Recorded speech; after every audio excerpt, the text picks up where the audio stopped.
Et bonjour à tous, c'est moi 88CSI et aujourd'hui pour faire suite à ma mock sur Bergeren, eh bien, je vous propose de vous présenter ma compagnie de milices menée par le fameux Rogue Jedi.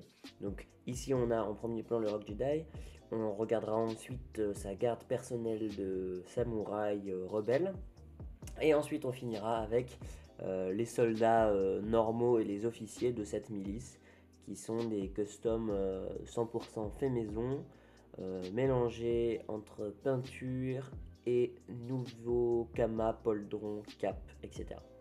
Donc en premier plan nous avons ce Rogue Jedi. Donc il est très simple en fait. Je pense que n'importe qui pourrait le refaire en fait s'il avait les boîtes à disposition. Ça ce sont des pièces Ninjago. Donc ici l'armure du haut et le petit kama ce sont des pièces Ninjago.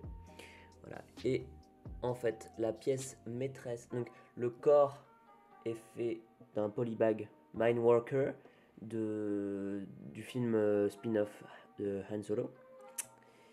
Et évidemment, la pièce maîtresse de ce custom, il s'agit de la cape. Donc, en fait, il y a un leitmotiv sur toute cette petite milice, c'est qu'ils ont tous une pièce qui rappelle un logo voilà, que j'ai inventé, qui se veut être un logo de rebelle, mais non pas de l'Alliance rebelle, mais juste rebelle propagande anti-impériale. Donc je me suis dit, qu'est-ce qui pourrait faire anti-impérial? J'aime la destruction, j'aime ce qui est un peu dark.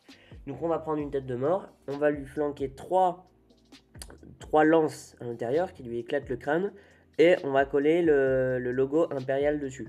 Donc c'est ce que j'ai fait. Et voilà. Et donc là, on voit que cette cape, elle est un peu usée parce que comme c'est un Jedi, mais il a eu son temps, il a vécu un certain nombre d'années déjà, pendant la guerre des clones sûrement, on ne connaît pas son nom, c'est exprès que je ne lui ai pas donné de nom. Donc du coup je voulais pas une cape trop neuve, et en fait c'est son ancienne cape de Jedi sur laquelle il a peint ou il a fait peindre le logo anti-empire. Donc je vais vous montrer tout de suite ce que ça donne entièrement. On a bien le logo de l'empire. Donc là on le voit pas bien parce que la cape elle est repliée, etc. Elle a été toute aplatie par l'armure. Parce qu'en fait de dos c'est très beau, mais comme moi j'ai pris un corps qui est reconnaissable facilement, celui du Kessel Mindwalker, et ben je me suis dit non, il faut quand même camoufler ça.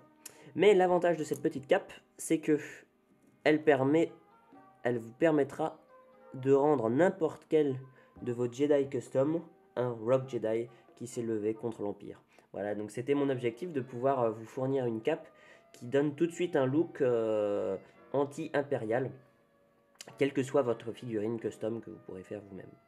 Voilà, donc évidemment elle n'est utilisable que sur des customs qui ont survécu à l'ordre 66, sur des Jedi qui ont survécu à l'ordre 66. Voilà, donc je crois que on est bon pour le Jedi, on peut passer à la suite. Donc on va donc passer à sa garde personnelle. Alors, sa garde personnelle, on va dire que dans la vidéo, on part du plus simple pour aller au plus compliqué, parce que sa garde personnelle ne dispose même pas de peinture. Voilà, je vais vous demander votre avis sur est-ce que je la vends sur Camino Industries. De toute façon, elle n'est disponible qu'en 3 exemplaires, puisque je n'ai que 3 casques de samouraï. Donc, je ne sais même pas si je vais la vendre, parce que, bon, elle est très sympa. Mais c'est vrai que c'était le parti pris juste de l'accessoiriser avec mes nouvelles pièces. Donc on voit ici un nouveau Kama noir et des... Alors ça c'est... Donc j'avais jamais fait avant parce que j'avais pas ce niveau de précision à disposition. Mais on voit qu'en fait là, il y a une bretelle qui passe là, qui fait une épaulette, sur lequel il y a toujours ce même logo, et qui repart en arrière. Bon, alors là on le voit pas parce que je lui ai flanqué des épées, mais là il repart en arrière pour faire en fait des sachets de munitions, ou des sachets, des sacoches, on sait pas trop ce que c'est. L'avantage de ces petites pièces de tissu, c'est qu'en fait elle vous permet de rendre n'importe lesquels de vos soldats armés, etc. Et bien ça vous permet de les rendre anti-impériaux et de faire une sorte de milice de brick et de broc. C'est ça l'avantage avec les rebelles et même si moi je préfère les clones et les impériaux, mais c'est quand même l'avantage en termes de Lego, c'est qu'on peut faire en fait on peut en faire des soldats avec à peu près n'importe quelle pièce. On peut presque habiller et armer des civils. Quand vous lui mettez un kama, un poldron comme ça, bretelle, bah, tout de suite ça donne un air, voilà, un air guerrier. On passe maintenant au sergent. Donc voilà, j'ai dit qu'on partait du plus simple au plus compliqué. Donc là, on va dire qu'on est arrivé à un niveau intermédiaire. Parce qu'on commence à avoir de la peinture sur toute la figurine. Donc à la fois sur la casquette. Puisque voilà, moi j'ai voulu quand même m'éloigner le plus possible des soldats rebelles que tout le monde a. Et rendre si possible méconnaissables ces figurines. Donc du coup, elles ont la casquette qui est peinte quand même. En fait, je suis parti du principe que cette casquette, on pouvait se la fournir facilement dans l'univers quand on se construisait une armée, quand on se construisait voilà, une milice, qu'on voulait armer ses soldats. Donc je me suis dit, ça, tout le monde peut l'avoir. Et en fait, on va partir dans des tons de beige, etc., de marron. Donc du coup, j'ai peint tout ça. Là, j'ai mis 3 petits traits pour rappeler, bien évidemment les 3 lances qui transpercent le crâne. Sur les épaules, on a une trace de peinture, voilà, qui marque l'épaule des 2 côtés. Et en fait, ça, c'est un petit détail que j'aime bien parce que ça détache le bras un petit peu du manteau. Parce que voilà, là, on a une pièce de manteau qui recouvre tout le corps de la figurine et qui lui fait même un petit col. Et donc, je trouvais ça sympa, en fait, d'avoir des épaules qui se détachent, d'avoir une peinture que sur le haut de la figurine. Voilà, on a d'ailleurs des gants. Voilà, on a des traces de doigts, en fait, là. Ici. Les boots sont peintes dans une déclinaison du beige de la figurine. J'ai essayé de respecter les tons le plus possible. Donc en fait, ce que j'ai fait, c'est que j'ai dessiné des... Je vais enlever l'arme pour pas faire d'ombre, pour qu'on voit un petit peu mieux. J'ai dessiné... Enfin, j'ai peint, pardon, des boots. J'ai fait un contour, j'ai fait des genouillères et j'ai fait même une petite plaquette pour les pieds, pour montrer que ces boots sont renforcés. Et après, j'ai rajouté un lavis en fait pour salir un petit peu parce que c'est l'avantage des customs, c'est qu'ils sont pas brand new sortant d'un petit battle pack. C'est vraiment que voilà, ils ont marché, ils se sont battus. Une milice, en fait, ce sont des mercenaires compés, donc ils ont peut-être que leur tenue a servi auparavant pour d'autres warlords, dans d'autres guérillas. Donc du coup voilà, je voulais les salir un petit peu. Là il y a du lavis un petit peu partout. Tac, dans les angles. Voilà, je leur ai fait une espèce d'entrejambe pour marquer un petit peu leur tenue de combat. Et bien sûr l'élément principal c'est cette pièce de tissu. Alors c'est pas du tissu hein, mais c'est censé être un manteau. Donc avec un petit col comme ça. En fait, il enveloppe tout le dos. Il y a un trou au niveau des bras. Il vient se refermer sur le devant. Donc, il y a aussi une particularité avec ces nouvelles pièces, que ça soit Kama, Poldron et tout, c'est qu'en fait, elles sont un peu adhésives. Donc, ça permet de pouvoir refermer le manteau ou de l'ouvrir comme ça.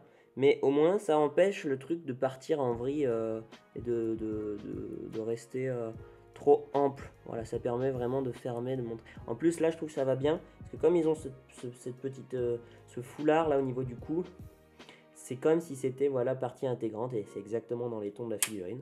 Donc voilà, pareil, ce petit manteau, on peut le mettre à n'importe quelle figurine. La preuve en est que là j'avais mis ce manteau à l'autre. Alors le dernier type de soldat qu'on va voir après, qui est le plus évolué. Donc en fait ce manteau on peut encore une fois le mettre à n'importe qui, on peut même le mettre à des civils. Là il est accordé avec les tons de la figurine, mais évidemment il n'y a pas de règle quoi. Il n'y a pas de règle. Donc toujours dans des tons de beige, marron, des couleurs sable quoi. Donc ces figurines je les verrai très bien dans une mock avec du sable aussi. Malheureusement bon moi je pourrais pas le faire puisque du coup j'ai décidé de les vendre. Vu que ma spécialité c'est quand même les clones comme vous savez, donc du coup j'ai décidé de les vendre pour pouvoir moi me reconcentrer sur Clone Wars. Mais en tout cas, elles n'ont vécu qu'une seule bataille, celle de Belgeren. Et voilà, je vous invite peut-être à faire une mock dans des conditions de sable, je ne sais pas, si vous avez des idées. Donc voilà pour ces deux figurines. Voilà, donc là on passe à ma figurine préférée. Alors attention, celui-ci ne sera pas à vendre parce que, encore une fois, cette tête vient j'arrive jamais à le dire, du KSL Mine Worker. Donc je n'en ai qu'une, donc du coup il est rare. Enfin, je pense pas le vendre, ou alors un petit peu plus cher que les autres, j'en sais rien. D'ailleurs, je ne sais pas du tout lesquels je vais vendre, encore à combien, je sais pas du tout. En tout cas, voilà, j'ai pas pensé à ça dans un premier temps, et j'ai voulu vraiment les faire au plus détaillé, comme moi j'aimerais les avoir si je les collectionnais. Donc du coup, ces figurines-là, elles ont vraiment beaucoup de pièces chères, entre guillemets. Déjà, ils ont tous les Rebel Rifle, comme vous pouvez le voir, donc ce sont des armes Clone Army Custom. Celui-là, comme on vient d'en parler, c'est un hybride entre les sergents qu'on a vus avant avec le manteau, mais avec le corps et les peintures des soldats normaux. C'était juste pour faire une petite variante, voilà, pour mettre un petit peu de piment dans cette mock. Donc on retrouve les mêmes peintures à chaque fois. Du beige sur le haut de la casquette, du marron sur la tranche pour souligner la différence de couleur, les bottes qui sont peintes avec 3 boutons sur le côté. En fait, ce sont les boutons qui servent à fermer leurs bottes. Du lavis pour salir, des petites protections cuirassées sur les mains de chaque côté, les bras peints avec une bordure de marron, la hanche ici qui est peinte aussi, normalement ça c'est gris, et là aussi c'est peint en beige, normalement c'est creux. Donc voilà, ça fait quand même pas mal de différence avec le rebelle de base, suffisamment je pense pour éviter la confusion. Il a la même arme, pareil, il a la protection ici, il a les 3 petits boutons sur le côté, et particularité que j'aime beaucoup, il a ce fameux backpack qui était initialement prévu pour mes Galactic Marines et que je n'ai pas pu utiliser parce que le casque ne rentre pas et je n'avais pas prévu. Donc du coup j'avais un petit stock de 6 backpacks comme ça, des backpacks de commando, et je me suis dit bah pourquoi ne pas les utiliser en fait sur ces rebelles là. On remarque qu'il y a aussi du marron sur le côté. Là c'est un... Alors il y a une couleur en plus ici, c'est cette sorte de camo en fait, de camouflage. Qui est une couleur en plus parce qu'en fait je me suis dit bon c'est sympa bicolore de couleurs, mais c'est quand même cool d'avoir un petit ton en plus. Donc si on enlève la cape, évidemment le bras est peint de la même manière que sur le côté, hein. Ils ont tous cette petite cape, et alors là on ne voit pas forcément bien, mais évidemment sur cette cape il y a le logo impérial, toujours avec le crâne transpercé. On passe au suivant. Donc ici on a les soldats normaux. Alors il y a encore une variante, hein. Encore une fois ce n'est pas une armée régulière, c'est une milice. Donc ils ont dû faire avec les moyens du bord. Ils ont par exemple volé un stock de backpack impérial, acheté un stock de fusils qui appartiendra plus tard aux rebelles, et peut-être utiliser des anciens binoculaires de clones. Voilà, donc c'est ça, c'est ce mélange un peu entre les différentes époques de Star Wars que j'aime bien. On retrouve toujours les 3 boutons sur le côté, la cape, la protection de la main, le binocular, le beige sur le haut, la bordure marron. Tout ça qui est peint, c'était beaucoup de boulot. Ça demandait pas mal de précision. Bien sûr, ce backpack. Je dois avouer que j'aime beaucoup ce backpack. Je trouve qu'il fait très très Star Wars. Et bien sûr, hein, j'avais oublié de le dire sur l'autre, le sergent, mais l'arrière des casques est aussi peint en bicolore, en beige et en marron. Pour ce qui est de la variante, eh bien en fait, il s'agit de binoculars également. mais que j'avais fabriqué moi-même, déjà il y a un certain temps. Je n'avais jamais utilisé. À la base, je comptais l'utiliser pour des clones, et puis je me suis dit qu'en fait, ça donnait un petit look. Le rouge faisait un peu popper le reste des couleurs, et ça réveillait un petit peu la figurine. Donc, il s'agit en fait de Sunvisor, des Battle Pack clones avec le mini canon. Je sais pas si vous en rappelez. Je sais plus de quelle année ça date. Et en fait, j'ai coupé le bas et je l'ai collé entre les deux pour réduire la taille. Et j'ai peint en noir au milieu pour donner un air.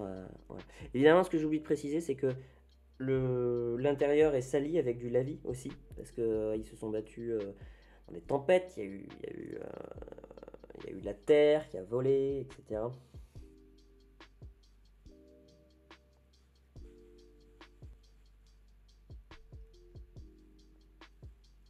Voilà l'ensemble des figurines. Donc elles seront disponibles à l'achat. Je ne sais pas encore quel combo je vais faire. Voilà, figurines, quel accessoire. Donc ça sera un peu la surprise. N'hésitez pas à me dire dans les commentaires ce que vous aimeriez voir, quelle formule.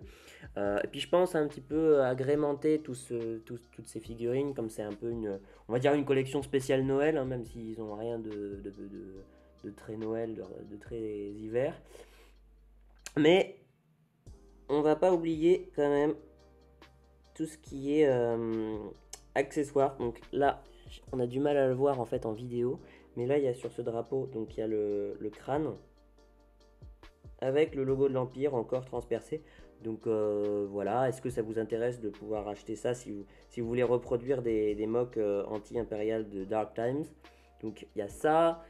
Évidemment, il y a les stickers que vous avez vus sur la mock anti-impériaux qui sont voilà, donc on peut les coller sur n'importe quelle surface. Là je l'ai un peu sali parce que j'aimais bien le côté un peu vintage. Et voilà, ce logo en fait déclinable un peu partout. Là je l'ai mis sur une caisse un peu à l'arrache, mais fait exprès en fait, comme s'ils avaient estampillé une caisse à la va-vite. Donc voilà, est-ce que je devrais faire plusieurs formules sur Camino Industries comment vous le sentez? Dites-moi dans les commentaires si vous aimez cette petite escouade. Ça faisait longtemps que je devais la faire. J'avais acheté ces rebelles exprès pour pouvoir les customiser. Je me suis dit tiens, ça ferait une bonne base de custom. Et voilà, le tour est joué. Maintenant, ils ont été faits.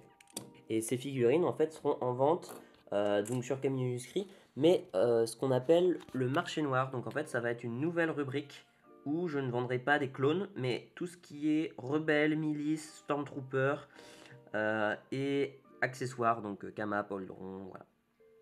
J'espère que vous avez aimé cette vidéo et eh bien n'hésitez pas à vous abonner et vous connaissez la suite.